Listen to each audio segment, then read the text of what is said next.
अब अपन देखेंगे कि अपन क्रिस्टल्स का क्रिस्टल फॉर्मूला या इम्पेरिकल फॉर्मूला कैसे निकालते हैं।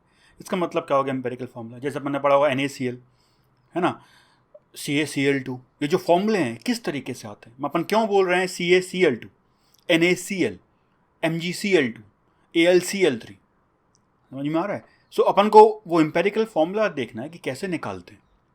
सो देखो, let the empirical formula of a compound be AX/BY। तो मैं जैसे मैंने NaCl बोला था, तो NaCl में x और y 1 1 था। MgCl2 है, तो MgCl2 में जो x है वो अपना 1 हो गया और जो 2 है वो अपना y हो गया। AlCl3 में जो अपना x है वो 1 हो गया और जो y है वो 3 हो गया, तो AlCl3 बन गया।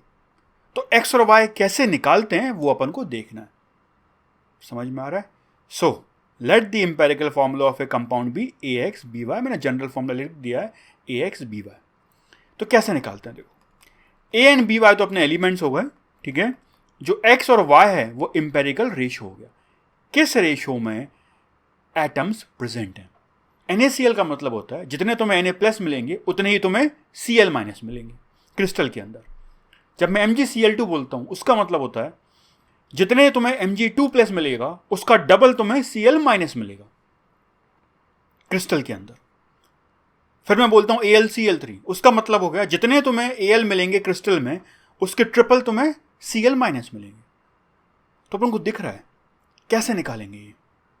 मुझे ये बताना है क्रिस्टल के अंदर किस रेशियो में एलिमेंट्स प्रेजेंट हैं। और हमने पढ़ा था क्रिस्टल्स क्या होता है? Repetition of unit cell. If crystals are repetition of unit cell, जिस रेशियो में एलिमेंट्स एटम्स यूनिट सेल में प्रेजेंट होंगे उसी रेशियो में पूरे क्रिस्टल में भी प्रेजेंट होंगे। तो इस कॉन्सेप्ट को यूज करके अपन फॉर्मूला बोल सकते हैं। कैसे निकालेंगे? देखो, x/y निकालना है, ठीक है। कैसे निकालेंगे? कितने A के एटम है यूनिट सेल में अपॉन कितने B के एटम है यूनिट सेल में, ये रेशियो निकाल दो। वो रेशियो अपन को सिंपलेस्ट एम्पेरिकल रेशियो देगा x/y। वहां से अपन NaCl निकाल देंगे। अब अपन आगे NaCl वगैरह के एग्जाम्पल भी देखेंगे, वहां ये करके देखेंगे। एक यूनिट सेल में कितने Na+ है वो निकालेंगे, कितने Cl- होते हैं वो निकालेंगे, दोनों का रेशियो ले लेंगे और वो 1:1 आएगा। इसलिए NaCl को NaCl बोलते हैं। समझ में आ रहा है? तो अपन को क्या निकालना होगा? कॉन्ट्रीब्यूशन ऑफ एटम्स, उनका रेशियो लेना होगा। वो रेशियो अपन को एम्पेरिकल फॉर्मूला दे देगा। बड़ा आसान है, कॉन्सेप्ट बता दिया ऐसा क्यों। जिस रेशियो में एटम्स यूनिट सेल में प्रेजेंट होंगे उसी रेशियो में एटम्स पूरे क्रिस्टल में भी प्रेजेंट होंगे। सिंपलेस्ट रेशियो निकालेंगे, वो अपन को एम्पेरिकल फॉर्मूला देगा। तो अगर अपन को AX/BY फॉर्मूला निकालना है तो x और y निकालना। A और B तो पता होगा एलिमेंट कौन से हैं, x और y निकालना होगा, सिंपलेस्ट रेशियो चाहिए होगा, तो x/y निकालो। जो कैसे निकालेंगे? A के एटम्स कितने हैं यूनिट सेल में अपॉन B के एटम्स कितने हैं, वो जो रेशियो आएगा वो अपन को x और y दे देगा। वहां से अपन क्या निकालेंगे? Empirical formula. अब बस एक और चीज ध्यान रखना है कि अपन इस एम्पेरिकल फॉर्मूला को कोऑर्डिनेशन नंबर से भी निकाल सकते हैं। मतलब अगर अपन को x/y निकालना है तो अपन ऐसे भी निकाल सकते हैं कि coordination number of atoms of element B कितने upon coordination number of atoms of element A in the crystal. अब देखो, पहली चीज नोट करने वाली, मैंने इस तरीके से लिखा है कि तुम्हें समझ में आए। x/y जब निकाला था अपन ने तो कॉन्ट्रीब्यूशन नॉर्मल लिया था A का अपॉन B का, बट कोऑर्डिनेशन नंबर में उल्टा है, B अपॉन A करेंगे तो x/y आएगा। ऐसा क्यों वो अपन समझते हैं। उसका रीजन है, सोचो तुम्हारे पास एक क्रिस्टल में A B के आधे हैं, मतलब B डबल है A से। अब अगर B डबल है A से तो A के अगल बगल ज्यादा B आ रहे होंगे कि नहीं आ रहे होंगे? और B की अगर बात करें, क्योंकि A कम है, आधे हैं, तो B के अगल बगल आधे A आ रहे होंगे कि नहीं आ रहे, कम A आ रहे होंगे कि नहीं आ रहे होंगे, क्योंकि A कम है। तो जो ज्यादा होता है एलिमेंट उसका कोऑर्डिनेशन नंबर कम आता है, जो एलिमेंट कम होता है उसका कोऑर्डिनेशन नंबर ज्यादा आता है। क्योंकि कोऑर्डिनेशन नंबर कम निकालते हैं अगर अपन कैटायन की बात कर रहे हैं तो उसके अगल बगल एनायन आएंगे, एनायन की बात कर रहे हैं तो उसके अगल बगल कैटायन आएंगे। उसके अपोजिट वाला, मतलब वो जो अपन एलिमेंट की बात कर रहे हैं उसको छोड़ के दूसरा वाला कितने टच कर रहे हैं वो निकालना है। वापस बताता हूं, इमेजिन करो MgCl2 की बात कर रहे हैं, तो MgCl2 में Cl क्रिस्टल्स के अंदर डबल है Mg से। तो अगर अपन Mg का कोऑर्डिनेशन नंबर निकालेंगे तो ये निकालेंगे Mg को कितने Cl टच कर रहे हैं, और अगर Cl का निकालेंगे तो ये देखेंगे Cl को कितने Mg टच कर रहे हैं। अब अगर Cl माइनस ज्यादा है तो Mg के अगल बगल ज्यादा Cl माइनस आ रहे होंगे कि नहीं आ रहा होगा, इन कंपैरिजन जितने Mg प्लस Cl माइनस के अगल बगल आ रहे होंगे, क्योंकि Mg प्लस कम है, Cl माइनस डबल है। इज दिस क्लियर मैं क्या बोल रहा हूं? जो चीज ज्यादा होगी ना, जो एलिमेंट, उसके कोऑर्डिनेशन नंबर कम आने वाला है, क्योंकि कोऑर्डिनेशन नंबर के लिए निकालना पड़ेगा उसको छोड़ के दूसरा वाला एलिमेंट कितना है। समझ में आ रहा है? सो याद रखना, कंट्रीब्यूशन का रेशियो निकालते हैं नॉर्मल A/B का, तो अपन को A और B का रेशियो निकल के आता है एटम्स का, वही अपन को क्या दे देता है, उसका एम्पेरिकल फॉर्मूला। लेकिन अगर कोऑर्डिनेशन नंबर से निकाल रहे हो तो उल्टा करना पड़ेगा, मतलब x/y निकालना है तो ऊपर रखना पड़ेगा B का कोऑर्डिनेशन, नीचे रखना पड़ेगा A का कोऑर्डिनेशन नंबर। एग्जाम्पल करेंगे तब समझ में आएगा अच्छे से, पर अभी ये ध्यान रखो कि x/y निकालना है contribution of A upon contribution of B, और अगर x/y निकालना है कोऑर्डिनेशन नंबर से तो coordination number of B upon coordination number of A। वहां से x/y आएगा, वो अपन को AX/BY से एम्पेरिकल फॉर्मूला दे देगा। अब अगर ये समझना अच्छे से तो एक ही रास्ता है, सवाल करेंगे तब समझ में आएगा। बट बोल सकते हैं ratio of coordination number is inversely proportional to ratio of contribution in a unit cell. Question is, a compound formed by element A and B crystallizes in cubic structure, where A atoms are at the corners of cube and B atoms are at the face centers. What is the formula of the compound? कैसे करते हैं अपन? पहले तुम लोग try करो, फिर मैं करूँगा, क्योंकि वीडियो है, तुम पॉज कर दो, ट्राई करो, मैं इसका सॉल्यूशन बताता हूँ। इसका सॉल्यूशन आएगा AB3। चेक करो सही है कि नहीं। तो करेंगे कैसे, देखो मैंने बोला A B तो अपने पास एलिमेंट हो गए, ये निकालना है कि रेशियो कितना आएगा। Let the formula be AX/BY, x और y निकालना है। मैंने बोला x/y कैसे निकालते हैं भाई, इस फॉर्मूले से, x/y will be equal to contribution of atoms of A upon contribution of atoms of B in unit cell. अब देखो ये बताओ A कहाँ रखें, उसने बोला है A जो है वो कहाँ रखे हैं भाई, कॉर्नर्स ऑफ द क्यूब। कितने कॉर्नर होते हैं, 8, और इतने बार पढ़ चुके हैं जो कॉर्नर पर एटम होता है उसका कंट्रीब्यूशन कितना आता है, 1/8। तो अपन बोल सकते हैं A की वजह से कितना कंट्रीब्यूशन आएगा, 8 इंटू हर एक का कंट्रीब्यूशन 1/8, टोटल कितना आएगा, 1।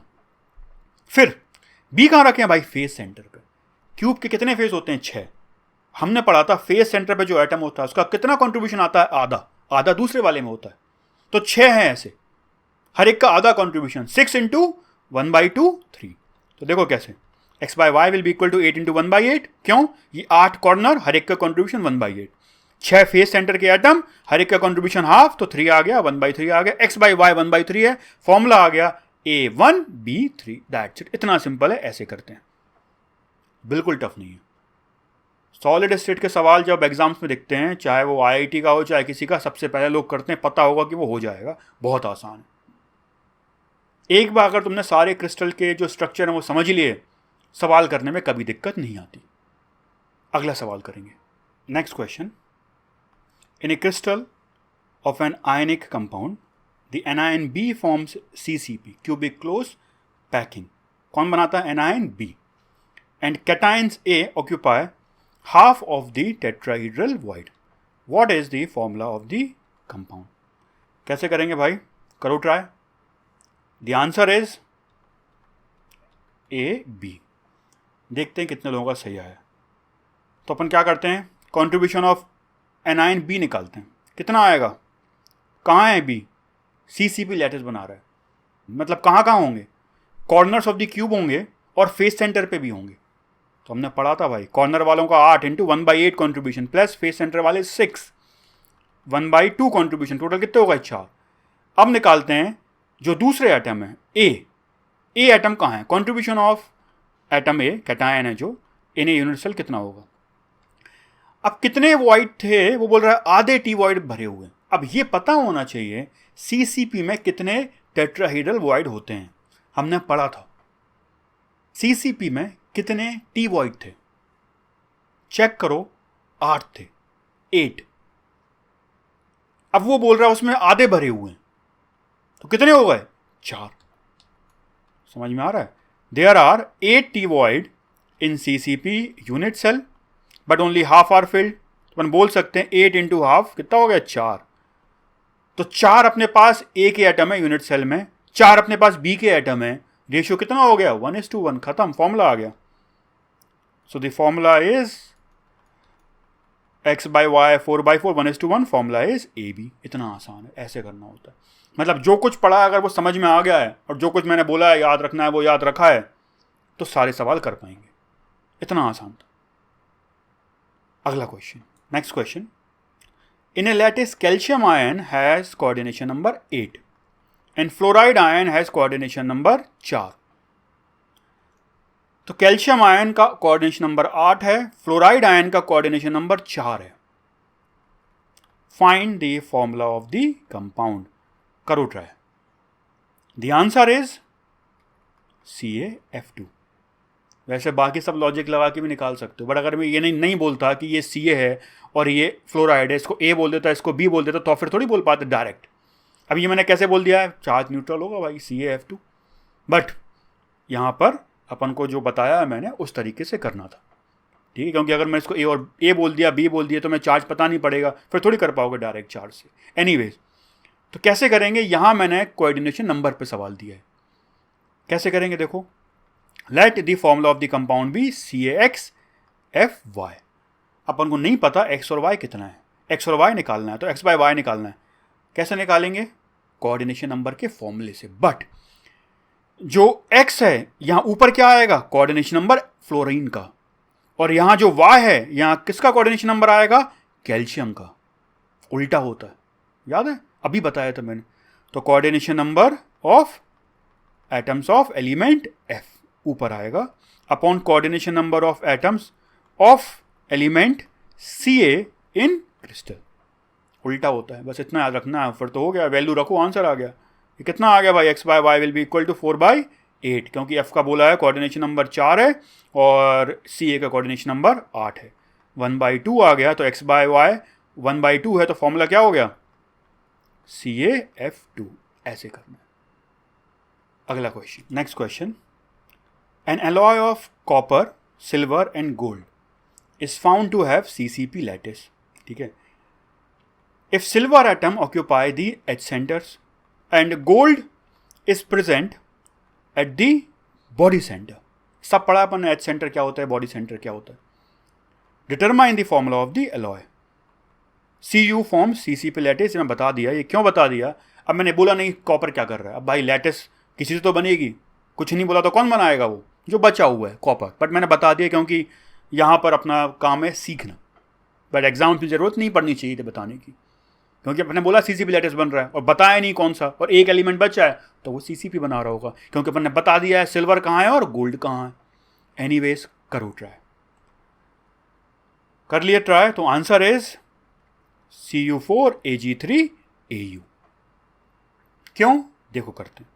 Contribution of atoms of Cu निकालते हैं एक यूनिट सेल में। कॉपर कहाँ है भाई, CCP लैटिस बना रहा है।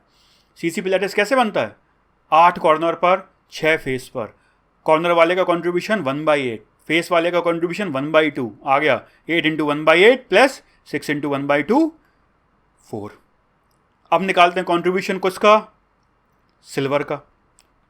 तो सिल्वर कहाँ है, एज सेंटर पे, देखो बोला है कितने एजेस होते हैं, पढ़ा था अपन ने 4 4 4 12 होते हैं एजेस। और पढ़ाया था मैंने एज सेंटर पर जो एटम होता है या जो वॉइड पढ़ा था अपन ने, कितना कंट्रीब्यूशन होता है 1/4। चेक करो, अपन ने पढ़ा था वॉइड्स के अंदर जब ओ वॉइड पढ़ा था कि अगर एच सेंटर पे है तो 1/4 कंट्रीब्यूशन आता है। 12 हैं 12 इंटू 1/4 कितना हो गया? 3। कॉन्ट्रीब्यूशन ऑफ गोल्ड एटम्स कितना हो जाएगा? कहाँ है भाई गोल्ड? बॉडी सेंटर, एकदम बॉडी के बीचों बीच है, फुल कॉन्ट्रीब्यूशन आएगा 1 इंटू 1 हो गया। अपन ने 2 के लिए फॉर्मूला बनाया था, 3 के लिए, 4 के लिए, सबके सेम होगा। लॉजिक समझ में आ गया।